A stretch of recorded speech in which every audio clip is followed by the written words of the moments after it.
Everybody, in one of our previous videos, I think the video before the last one, we studied how we can add two integer values together and how we can do that mathematical operation called addition, right? So adding two values. So for your own exercise, I will give you the other things as subtraction. So you can try it at home. Subtraction and multiplication, right? So you can go and have a look on that video that is before the last one. So how we have done that, if you didn't watch actually, how we have done that addition process. So like that, I will write that subtraction equation here so that the rest you can write, right? Actually you have to copy and paste the rest of the coding and replace this one. So in the subtraction we don't need sum, because sum means normally addition. Okay, let me write sum because we are using the same variable name in that video. So subtraction means x minus y, right? So it's that simple. There's nothing much, right? We in the addition we had x plus y. Now we will have x minus y. So it is just for your reference. And apart from that, if you want to have multiplication, so you can have x into y, right? So into, you can replace it star, that asterisk marks. So x into y. Okay. So today we will see, so I will delete that. So this is for your reference. So give a try on yourself on subtraction and multiplication and make it work. So today we will have a look on the division process, where we may not have an integer value as an output, because if I add two integer values, integer numbers means the numbers that doesn't have any decimal point values. So for example, 15 is an integer, but 15.36 is not an integer, right? So you get the point, right? So if you add two integer values, you will get an integer value, right? Mathematics, basic mathematics. If you subtract one integer from another integer, you will still get an integer value as a result. That is also basic mathematics. If you multiply one integer by another integer number, you will still get an integer number. That is also mathematics. But if you divide an integer number by another integer number, you may not get an integer number. It can be an integer number or it can be a decimal point number. For example, if you add 5 plus 2, you will get 7 integer number. If you subtract 2 from 5 minus 2, 3 you will get, right? 3 is still an integer number. If you multiply 5 into 2, that means 10 is still an integer number. But if you divide 5 by 2, you will not get an integer number. You will get 2.5. That is not an integer number, right? That's a decimal point number. So earlier you may remember the answer we hold in an integer variable called as sum. So 2.5, if you get that answer as 2.5, by any case, you cannot hold it is in a integer variable, because 2.5 cannot be an integer variable. It is not an integer number, it is a decimal point number. So in one of the earlier video we studied, to store decimal point numbers we can use float. So in this case the answer should be stored in float variable type, right? Obviously, right? That is why I took this topic for this video. So float you can use, and there is a video for float in this series, so you can go and have a look and come back if you really want.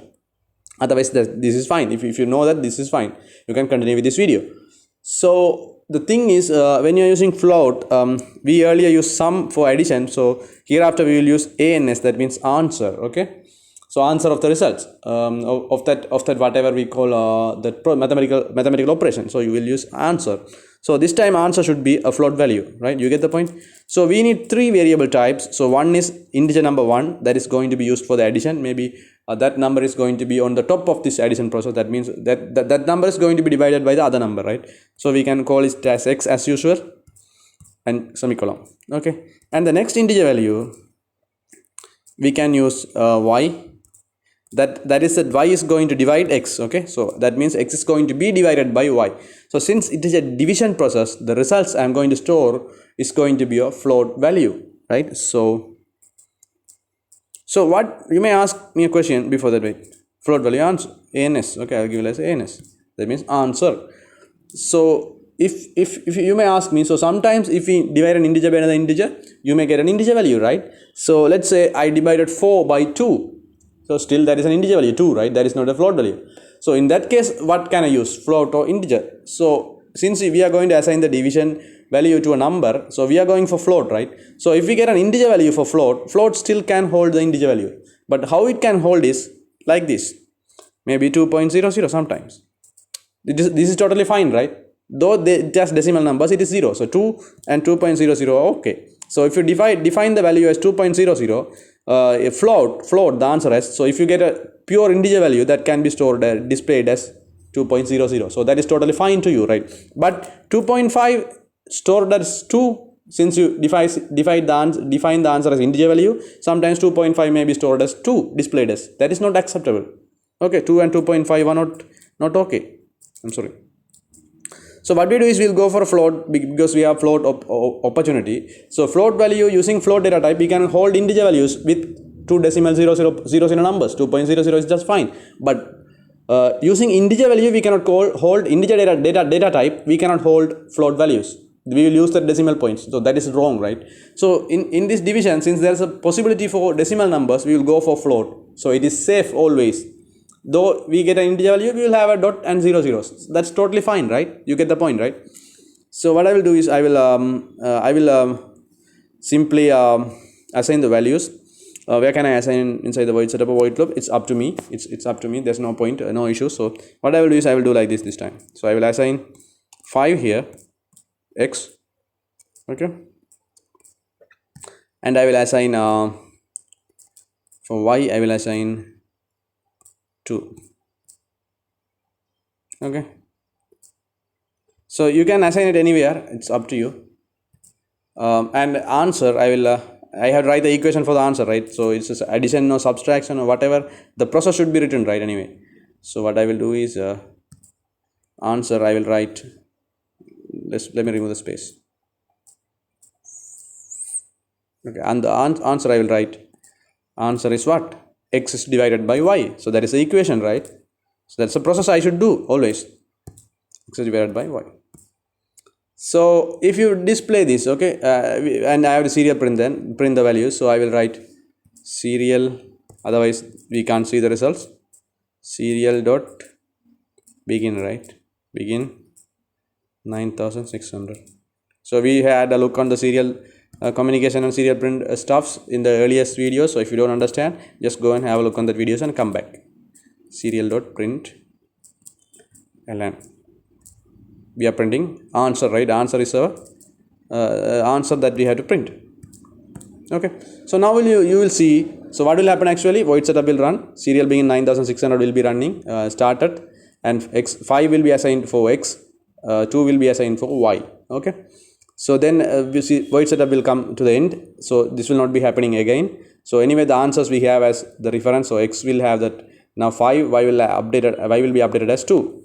So in the void loop we will come to the first line. So x means what? 5, y means 2. So 5 divided by 2, the results will be assigned to answer ans. So ans float value now will hold a value, that means 2.5 or 2.50. Then in the next line I will write to serial print the answer. So this ans will be, so when I say ans, this ans will be the program will refer the ans from here.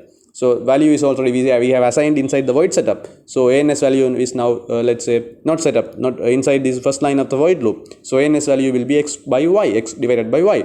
So 2.5 something, 2.50 something. So that value will be retrieved here, and Arduino will be able to display 2.5000 continuously forever. So every time Arduino will come and divide and do this. So if sometimes you may ask, so this ans is equal to x minus y, why don't we have it inside the void setup block? That's also fine, right? Division one time is done, right? If you do one time division, the ans will be updated by 2.55. Then you have to do only displaying it. So you don't need to have it inside the void loop again and again dividing. No need, right? So why I wrote it here is sometimes during the coding, I may have to change the x value sometimes. Let's say x value is 9. I may change. It's up to me, right?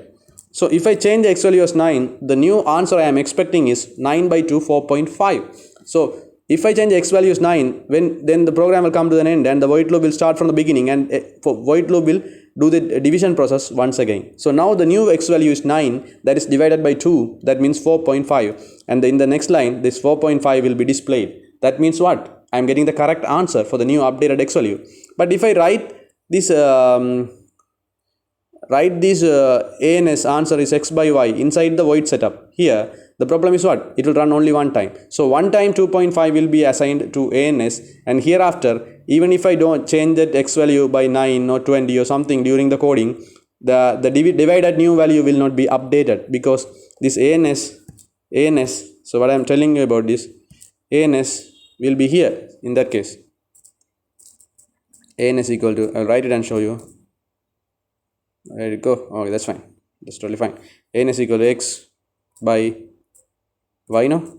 So this will run only one time, right? So 2.5, the 5 by 2, 2.5 will be assigned, and hereafter this division process will not happen. So even if you change this value to 9 or 10 or something during the coding, so again the void loop is going to run repeatedly, right? So even though you let's say x is 9, so new value should be 4.5, but there's no this line, now it has been removed and moved to setup block, right? So the division line is not there, so immediately we will come to serial println. So when we come to serial println ans, we will go and see what is the ans value, but the only ans value assigning part was here inside the void setup, so that will not run hereafter. So one time it has run already and assigned 2.5 to ans, so ans is still 2.5, so still we will get 2.5 here even though we change it. So that is why we have that operation, we remove that operation from the void setup.